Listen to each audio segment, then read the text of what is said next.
Je vous remercie. Donc, j'ai déjà présenté ScienceCo, donc je vais rentrer dans le vif du sujet. Je vais vous parler des batteries tout solides à base d'électrolyte sulfure du point de vue du chimiste fabricant d'électrolytes. Donc, les batteries tout solides, comme ça a déjà été mentionné, c'est une technologie en cours de développement. Si elle tient toutes ses promesses, ça peut représenter un changement de paradigme pour l'industrialisation des véhicules électriques, avec notamment une augmentation de la densité d'énergie remarquable. On pense à passer de, comme on a mentionné, de 200 à 300 Wh par kilo à 500 Wh par kilo. Donc ça permettrait de doubler l'autonomie des véhicules à taille ou à poids de batterie constant, tout en maintenant les autres indicatifs de performance qui sont bien sûr une charge rapide, une sécurité intrinsèque améliorée, un design plus compact et puis des systèmes peu coûteux. Donc ça, c'est quelque chose qui est très intéressant pour les véhicules électriques. Et bien sûr, ça tire le marché en termes de volume. Il y a aussi d'autres applications qui sont envisagées pour ces batteries qui font levier sur d'autres performances intrinsèques des batteries tout solides. Je vais en citer une, c'est la large gamme de températures d'utilisation, de très basse température à très haute température, un bon compromis puissance-énergie, la simplification des architectures, et ça rentre dans d'autres applications telles que le spatial, l'aviation, la microélectronique, la robotique. Il y a une application que j'aime bien citer, c'est l'envoi de premiers modules solid-state batterie à base de sulfure sur la Station spatiale internationale. Voilà, c'est des exemples de batteries qui sont déjà électrolytes sulfure, tout solides, commercialisés depuis 2 ou 3 ans. Alors en termes d'électrolytes, effectivement, on parle ici d'innovation de rupture dans le domaine des électrolytes. On va passer d'un mélange organique, d'une composition multicomposante organique à un système monocomposant qui va être une poudre inorganique qui va assurer la mobilité d'un ion lithium dans sa structure. Donc ça, c'est quelque chose qui est connu depuis les années 60 pour l'ion sodium, pour un ion lithium qui fonctionne à température ambiante avec une fenêtre de potentiel électrochimique correcte. Ça, c'est nouveau, ça a été inventé dans les années 2000 et s'y a mis à profit dans les batteries. Donc quel est l'avantage? Le premier avantage, c'est de permettre l'utilisation de nouvelles anodes à plus forte capacité. Donc ça, c'est ce qui va permettre l'augmentation de la densité d'énergie. Et deuxièmement, si ça apporte une sécurité intrinsèque améliorée, ça permet de faire des designs plus compacts. Donc des stacking bipolaires, une meilleure intégration dans le module ou dans le châssis, ce qui permet également de gagner en densité d'énergie. Alors il y a différentes chimies envisagées et différents systèmes. Donc on a vu tout à l'heure une présentation sur la partie batterie semi-solide, qui est une technologie qui est plus avancée. Sur les batteries tout solides, on parle de quelque chose qui est assez différent, qui est en cours de développement, qui est des systèmes de rupture en termes de technologie, qui vont nécessiter des nouvelles lignes de fabrication. Où là, on parle d'électrolytes qui sont complètement non liquides et non inflammables. Il y a potentiellement 3 technologies d'électrolytes qui sont envisagées, les polymères, les oxydes et les sulfures. Aujourd'hui, ce qu'on voit, c'est contrairement à ce qui se voyait dans les 5 dernières années, récemment, on voit une focalisation des efforts autour des électrolytes sulfures qui deviennent maintenant présents sur toutes les feuilles de route des grands fabricants de batteries et de véhicules.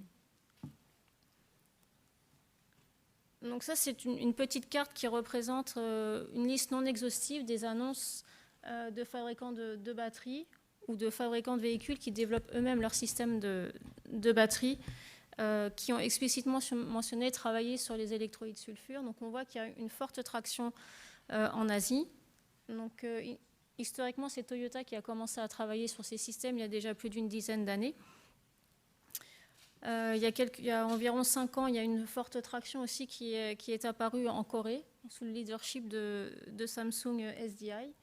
Et puis plus récemment, une annonce assez remarquée et remarquable des acteurs chinois qui sont rentrés dans la course en avril 2024, en annonçant déjà une maturité importante sur la technologie et des investissements considérables. Donc tous ces investissements massifs sont à la fois publics et privés. Il y a un fort financement public à la fois sur les activités de R&D et en Asie également sur les activités d'industrialisation de ces technologies. Donc bien sûr, ces technologies, comme j'ai mentionné, c'est plutôt des technologies de performance, donc elles ne vont pas remplacer les batteries lithium-ion. Elles vont être complémentaires sur un segment de performance. Donc si on va dire les études de marché montrent qu'on pourra avoir une pénétration moyenne de quelques pourcents à l'horizon 2040.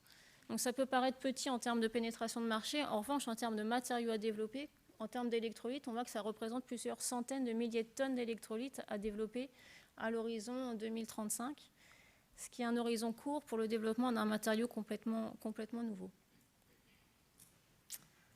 Donc si je reviens un petit peu sur la maturité de la technologie, ce qu'on en comprend aujourd'hui, il y a eu beaucoup d'annonces publiques qui annoncent la mise sur le marché de ces technologies à l'horizon 2027, notamment par plusieurs acteurs majeurs du domaine, 2027-2028. Ce qu'on en comprend, c'est que c'est certainement aujourd'hui des premiers prototypes qui seraient produits sur des lignes de fabrication de plusieurs centaines de mégawattheures ou l'ordre du gigawattheure.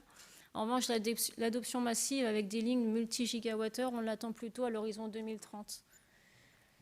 Néanmoins, ce qu'on peut comprendre aujourd'hui, c'est qu'à partir des annonces qui sont faites, c'est que l'atteinte du TRL5 est confirmée.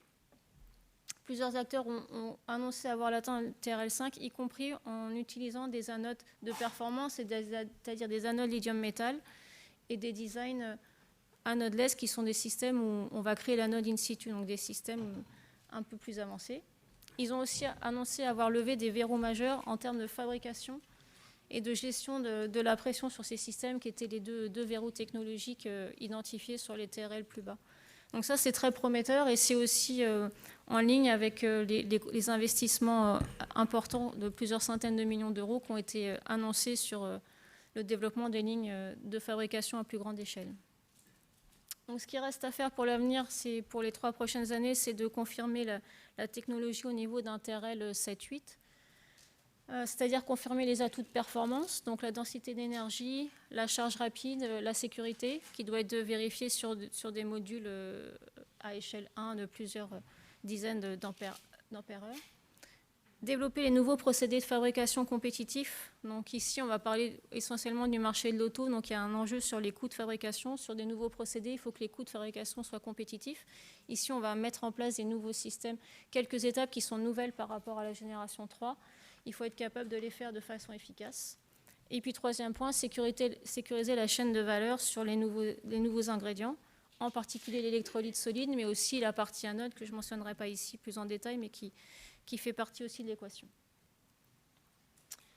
Alors, si je reviens un peu plus sur l'électrolyte sulfure maintenant, pour donner quelques ordres de grandeur, si on remet à l'échelle l'idée de dire pour fabriquer un pilote sample B, qui est à peu près l'enjeu du développement actuel, on va utiliser 10 à 20 tonnes par an d'électrolytes par ligne pilote. Si on imagine pouvoir faire des premières lignes prototypes typiquement de 1 gigawattheure, on va consommer 500 tonnes par an d'électrolytes. Donc si on fait la somme des annonces qui ont été réalisées dans le domaine, on a des besoins en électrolyte sulfure qui sont importants et qui sont aujourd'hui critiques sur le développement de la technologie. Donc qu'est-ce qui s'ensuit? C'est qu'il y a un développement rapide des écosystèmes en Chine, en Corée, au Japon pour assurer le développement de la technologie, mais on est aussi également présent en Europe, comme je vais vous le montrer tout à l'heure. Les sulfures, c'est un produit de spécialité, donc c'est un produit qui est compliqué à faire. En revanche, il doit être produit à une maille élémentaire du millier de tonnes pour être utilisé dans une gigafactory. Donc il y a un enjeu intrinsèque au développement des technologies qui ressemble à l'enjeu des matériaux de cathode.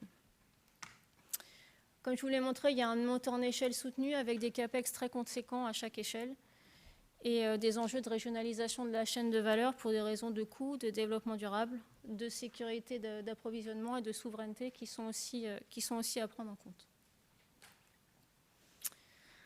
Alors ici, je vais rentrer un peu plus dans la technique et la chimie avec quelques considérations sur le design de l'électrolyte et les éléments qu'on prend en compte pour choisir notre cible produit. Donc si on parle de l'objet final qui est la cellule tout solide, si on fait un petit calcul simple de densité d'énergie, on a des contraintes sur le choix de chaque élément, sur l'anode, le séparateur et la cathode. Sur l'anode, on va choisir des anodes de haute performance. Donc on va essayer d'implémenter le lithium métal ou son équivalent anodeless, ou alors des anodes 100% silicium. Dans le cas du lithium métal, ça va être valable si on utilise uniquement un lithium métal très fin, qui est un challenge en soi à relever, et des collecteurs de courant adaptés. Pour le séparateur, Ici, on va atteindre les densités d'énergie intéressantes uniquement si on est capable de faire des séparateurs de très petite épaisseur, qui est également un challenge en soi si on met en regard le besoin de résistance aux dendrites sur des systèmes hybrides et faits à base de particules densifiées. Et sur la partie cathode, bien sûr, il faut continuer à utiliser des cathodes haut voltage avec un fort loading, une forte épaisseur et une faible teneur en électrolyte. Donc tout ça, ça donne des contraintes, on va dire, sur le design de l'électrolyte qui sont importantes, que je vais mentionner plus après. Ensuite, bien sûr, le système fonctionne avec ses propres challenges. Donc il y a, comme on l'a déjà évoqué tout à l'heure dans les précédentes présentations, un enjeu important de compatibilité électrochimique entre chaque matériau. Ici, le système va fonctionner si les interfaces entre chacun des matériaux sont ajustées à façon et en synergie. En général, on va utiliser des couches interfaciales qu'on va créer à façon, soit en amont, soit au moment des premières charges de la batterie, pour permettre une stabilité électrochimique suffisante. Ici, on parle de systèmes faits à base de mélange de poudre, donc il y a un problème d'intégrité mécanique à gérer. Il faut savoir que dans la grande majorité des cas, on ne parle pas de système complètement poudre, mais on utilise des liants, donc des binders. Donc on fait des systèmes composites qui vont permettre d'assurer une intégrité mécanique au cyclage, mais aussi une bonne processabilité des couches lors de la fabrication. On utilise des électrolytes qui sont ductiles, qui permettent aussi d'absorber une partie des contraintes mécaniques. On travaille bien sûr sur les matériaux actifs, donc je n'illustrerai pas ici, mais il y a un gros travail de gestion de la microstructure des matériaux actifs à la cathode comme à l'anode. Et puis on utilise des pressions de cyclage suffisantes mais minimisées pour permettre de maintenir l'intégrité mécanique. Le troisième volet important, c'est les procédés de fabrication. J'ai déjà un peu évoqué. On va essayer autant que faire se peut de se rapprocher des procédés de fabrication des batteries existantes pour l'induction des couches. En revanche, il y a certaines étapes qui sont nouvelles, comme la densification du système global, qui va être importante à optimiser. On va travailler sur la réduction de la sensibilité à l'air des matériaux, notamment d'électrolytes sulfure, et puis la simplification de l'architecture. Et enfin, un troisième point, c'est le coût. C'est critique de maîtriser le coût de ces nouveaux systèmes. On va minimiser la quantité d'électrolytes solides dans le système. On va optimiser le choix de l'anode. Et on va travailler sur le coût des procédés. Alors comment, à partir de ce cahier des charges de contraintes, on définit un produit? Donc l'électrolyte sulfure, c'est une poudre inorganique. La première chose qu'on fait, c'est qu'on travaille sur la composition. Donc la composition chimique est complexe. Elle va permettre d'assurer les propriétés intrinsèques de la poudre, c'est-à-dire sa conductivité ionique, qui est sa première fonction, sa conductivité électronique, qui est essentielle dans le séparateur, ses propriétés de compatibilité électrochimique en fonction des différentes interfaces, notamment à haut potentiel et à bas potentiel. Et on va pouvoir aussi gérer la sensibilité à l'air et à l'humidité. Donc, pour répondre à ces questions, aujourd'hui, l'industrie travaille sur la famille des thiophosphates de lithium. Néanmoins, de nombreuses variations sont possibles au sein de cette famille. Je vais illustrer ce point dans le slide suivant. La deuxième chose qui est très importante à comprendre, c'est que ces systèmes ne sont pas utilisables si on ne maîtrise pas parfaitement leur distribution de taille des particules. Donc ça, la seule façon de faire des systèmes à bonne densité d'énergie avec une bonne interface mécanique, électrochimique et chimique, c'est de faire des systèmes parfaitement contrôlés en taille de particules. Et c'est un enjeu en soi parce qu'en général, il y a un compromis entre la taille des particules et la performance électrochimique. Donc ça, c'est vraiment l'essentiel du travail de la mise en œuvre industrielle qui est en cours sur ces électrolytes. Et puis le troisième point, c'est la chimie de surface de chacun des grains. Donc comme il y a toutes les performances électrochimiques à l'usage vont être gérées par la maîtrise des interfaces. Donc évidemment, c'est quelque chose qu'on peut gérer lors de la synthèse des matériaux et qui doit être contrôlé. Et donc ça, c'est un axe de différenciation important d'un électrolyte à l'autre. Alors je vais illustrer les deux premiers points, le point sur la composition et le point sur la taille des particules. Donc sur la composition, on parle d'électrolytes sulfure. Finalement, c'est une famille très large qu'on peut résumer, on va dire, de façon un peu simplifiée en trois catégories. Il y a les électrolytes qu'on appelle LGPS à base de germanium, qui ont la particularité d'avoir des très hautes conductivités ioniques, au-dessus de 10 millisiemens par centimètre, qui ont le défaut d'être à base de germanium. Si on essaie de substituer le germanium, on perd significativement en conductivité ionique. Mais il y a tout un axe de recherche sur l'optimisation de ces compositions via des dopages cationiques ou anioniques qui rendent ces compositions attractives pour certaines applications. La deuxième grande famille qui est la plus étudiée, c'est la famille des argyrodites. Donc, c'est des matériaux cristallisés qui ont des conductivités ioniques de l'ordre de 1 à 10 millisiemens par centimètre, qui ont été découvertes en 2008 par une équipe européenne et qui ouvrent un champ de potentiel important. Donc, il y a beaucoup de travail sur les stoichiométries, les dopages, dopages halogénés, les dopants cationiques, les dopants anioniques. Donc, je vous ai mis une illustration ici de travail de modélisation qu'on peut faire sur l'optimisation de composition par dopage. Et puis, il y a une troisième famille qui sont les familles vitreux ou vitrocéramiques qui ont différents types de compositions, qui ont des conductivités ioniques un peu plus faibles et sur lesquelles on travaille également sur des dopants et sur la fraction la fraction amorphe. Donc, on voit aussi il y a beaucoup un grand champ de recherche en termes de chimie du solide à explorer. Et ce champ de recherche est mis en valeur par un travail de synthèse de matériaux qui permet de révéler les propriétés intrinsèques. Au-delà de la composition, le point clé est la taille des particules qui permettent une mise en œuvre efficace dans des systèmes réels. Donc le fait qu'on ait besoin de gérer la taille de particules, c'est quelque chose qui est connu. J'aime bien citer ce papier de CEDER de 2020 qui illustre bien le fait que si on veut une fraction importante de matériaux actifs de cathode et qui soit actif dans le catholyte, il faut qu'on gère correctement la distribution de taille, la dispersion de l'électrolyte sulfure et sa taille pour avoir une bonne percolation du réseau d'électrolyte sulfure et du réseau de cathode dans le système. Donc ça, c'est les considérations de modélisation. Là où on en est au niveau pratique en 2025, je vous ai mis un graphe qui illustre la taille des particules cibles et la conductivité ionique, qui est communément admise dans l'industrie aujourd'hui. Donc pour le matériau de cathode, on essaye de viser des tailles de particules de sulfure d'environ 1 micron et des conductivités ioniques au minimum de 1 millisiemens par centimètre pour être compatibles avec des matériaux actifs qui sont de l'ordre de 5 microns. Et pour le séparateur, on a des cibles de taille de particules autour de 3 microns avec des conductivités ioniques supérieures autour de 3 millisiemens par centimètre. Donc en orange, c'est les cibles de l'industrie. En orange foncé, on voit les deux exemples de produits Syensqo aujourd'hui à la gamme.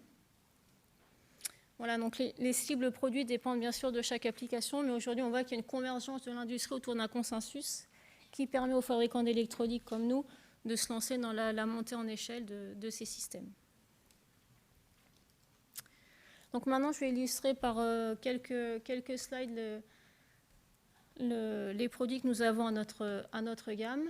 Donc d'abord, je vais commencer par les propriétés physico-chimiques. Donc on travaille essentiellement sur des systèmes argyrodites. La première chose à faire, c'est de savoir les faire avec une bonne cristallinité, une bonne pureté phasique et une petite distribution de taille. Donc ça, c'est illustré sur les deux photos de gauche. La pureté phasique est critique parce que la présence d'impuretés peut créer des interférences électrochimiques importantes dans le système. À partir de ces systèmes, on est capable d'obtenir des particules de conductivité ionique entre 3 et 7 millisiemens à température ambiante, ce qui est très bon, notamment mise en regard de la très petite taille des particules primaires qui est à l'échelle du micron. Donc ces systèmes, on est capable de les tester en termes de performance. Donc une façon classique de tester, c'est de faire des tests en cellules sous pression, de mise en contact avec les matériaux actifs. Donc à gauche, c'est la mise en contact avec un matériau de cathode. Donc ici, on parle de matériau de cathode 811, high nickel. Le graphe présente deux cas. Un cas où le matériau de cathode n'est pas optimisé, c'est le cas A, et un cas où le matériau de cathode est optimisé, c'est le cas B. Donc effectivement, ça illustre le fait qu'il faut utiliser des matériaux de cathode à façon, avec un coating particulier qui rentre en synergie avec le sulfure pour pouvoir révéler la capacité intrinsèque de la cathode de 200 mAh par gramme, qui est tout à fait raisonnable pour ce type d'application. Et puis à droite, c'est un exemple de test de plating stripping, donc de compatibilité avec l'anode lithium. Voilà, dans des tests simplifiés, on voit qu'on est capable de monter, en jouant sur les compositions, le type de matériaux, à plusieurs milliampères-heure par centimètre carré dans des tests laboratoires.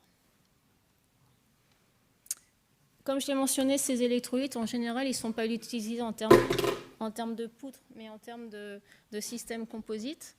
Donc, on teste aussi nos systèmes en termes de processabilité, soit par voie liquide, soit par voie sèche. Donc ici, j'ai illustré l'induction d'une cathode avec un liant Syensqo fluoré qui a été optimisé pour l'application, un nouveau solvant et un additif carbone. Donc, dans ce système-là, testé en cellules sous pression, on voit qu'on s'est cyclé aussi en récupérant la capacité intrinsèque du matériau de cathode attendu. Et le graphe de droite illustre que ce système, on est capable de le générer sur des produits laboratoires faits à l'échelle du kilo, mais aussi sur des produits pilotes faits à l'échelle de la dizaine de kilos, avec une bonne performance. Ces électrolytes, on sait aussi les processer avec des systèmes, des procédés secs, qu'on appelle dry process. Ici, c'est un exemple de fabrication de couches de séparateurs avec un polymère PTFE. Au laboratoire, ça marche, je dirais, sans problème, avec une teneur minimum en liant de l'ordre de 1%. On récupère une très bonne propriété mécanique et des très bonnes propriétés ioniques. Donc ici, on a des conductivités de l'ordre de 2 millisiemens par centimètre sur des séparateurs faits en voie sèche. Donc avec ces quelques slides, j'espère que je vous ai convaincu que la technologie est très prometteuse. Syensqo dispose de matériaux d'électrolyte sulfure de haute performance. On a 2 outils principaux qui sont uniques en Europe et uniques en France. Un laboratoire dans lequel nous développons les matériaux de performance à Paris, à l'échelle du kilo, tout en salle sèche avec des équipements extrapolables.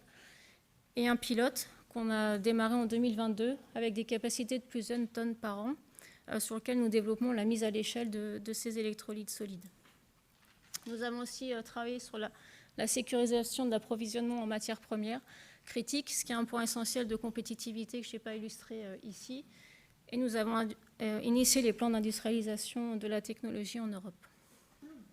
Donc bien sûr, cette technologie ne peut se développer qu'avec un support financier de l'État et des régions, comme ça a été le cas sur nos précédentes unités, et ce qui sera le cas sur notre montée en échelle. Ça se fait aussi avec des partenariats au long de la chaîne de valeur. Donc c'est très important pour pouvoir développer la technologie en synergie. Et nous sommes contents, nous aussi, de vous accueillir si vous êtes intéressés par rentrer dans cette nouvelle aventure avec nous. Je vous remercie de votre attention.